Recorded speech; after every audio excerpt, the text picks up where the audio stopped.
As expected, a Senate bill that would expand abortion protection nationwide fell to a Republican filibuster yesterday. It also failed to get majority support after Democratic Senator Joe Manchin joined all 50 Republicans in voting against it. The West Virginia Democrat said he would support a clean bill that codifies Roe v. Wade into federal law, but not the bill that was put on the Senate floor yesterday. I was hopeful that the Democratic Party, having control of the agenda, would put a piece of legislation forward that would really codify Roe v. Wade. 70% of the American public wants Roe v. Wade to be codified, as has been precedented law for 50 years. To me, that would be the reasonable, rational thing to do. The bill we have today to vote on, the Women's Health Protection Act, and I respect people who support, but don't make no mistake, it is not Roe v. Wade codification. It's an expansion. It wipes 500 state laws off the books. It expands abortion.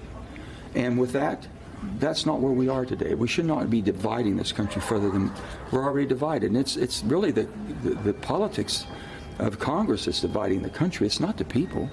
They're telling us what they want.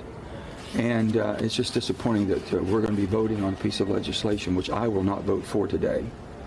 But I would vote for a Roe v. Wade codification if it was today. I was hopeful for that.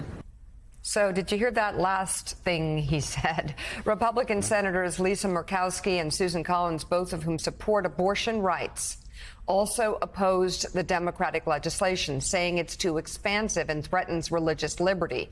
They have introduced their own legislation that has so far not received a vote. Democratic Senator Tim Kaine said he is having, quote, productive discussions with Collins and Murkowski on a bipartisan bill. However, any abortion legislation that would likely struggle to get past a Republican filibuster. So Willie, again, we've been saying here on the air several days, like what you want to do is you want to get a bipartisan bill, or at least a bill that gets 50 votes. And then you can say the Republicans won't even let us put this bill on that codifies a constitutional right that's been on the books for 50 years, that 70% of Americans don't want overturned. That's simple. Manchin was telling them that. Collins and Murkowski were telling them that. Manchin, Murkowski, and Collins were talking, saying we can support codification of the bill. But once again, I mean, I don't know. I guess, I don't know how progressives think. I guess it's much harder for Chuck Schumer to do this than it looks from here, sitting around drinking coffee and everything. Really easy for me to say this here, but sure as hell seems like you would want to be able to send all of your people out to campaign and say the Republicans not only reversed 50 years of precedent, 50 years of precedent for a constitutional right that 70% of Americans support, they wouldn't even let us vote on, and here's the operative word on the campaign trail, a bipartisan bill to just simply codify Roe. Just simply codify what 70% of Americans support. And the Democrats can't do that? Why can't they do that? I don't. Let's go back to big. I'll be Tom Hanks. I don't understand. Why can't they do that? The legislation was on the table. As Mika said, Susan Collins, Lisa Murkowski were working on it. Joe Manchin just said explicitly, I would have voted for that. It's a 70% issue in the country to codify Roe.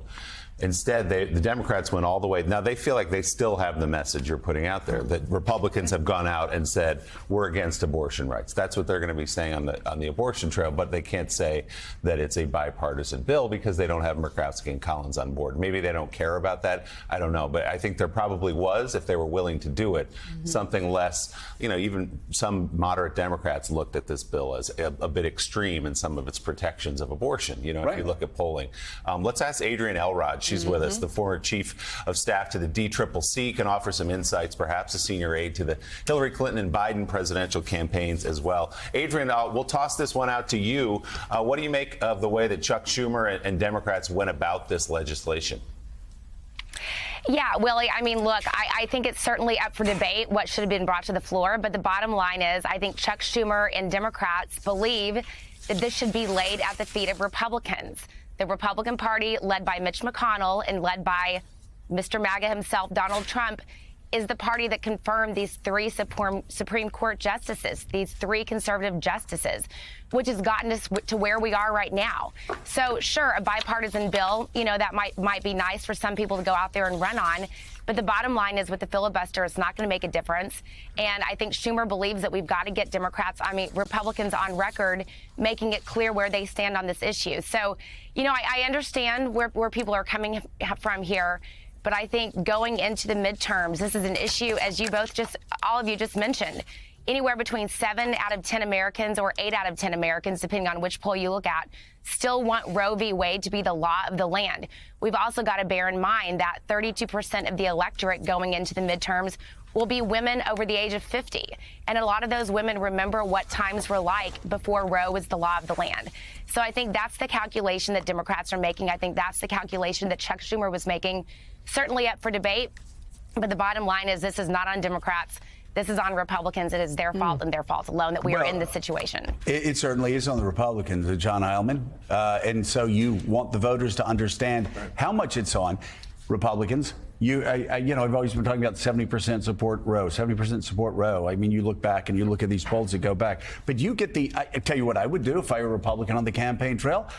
I would just start cherry picking or just go to the Christmas tree, take off an ornament, something that doesn't have 70% support, maybe something that has 20% support, something that has 30% support, something that has, that's the Christmas tree they have given Republicans. Because I guarantee you put together everything that's in this bill, it ain't 70%. It's not supported by 70%. But again, Roe, we know it has that 70% support. So why not have a bipartisan bill? Why not have a bill that 70% of Americans support?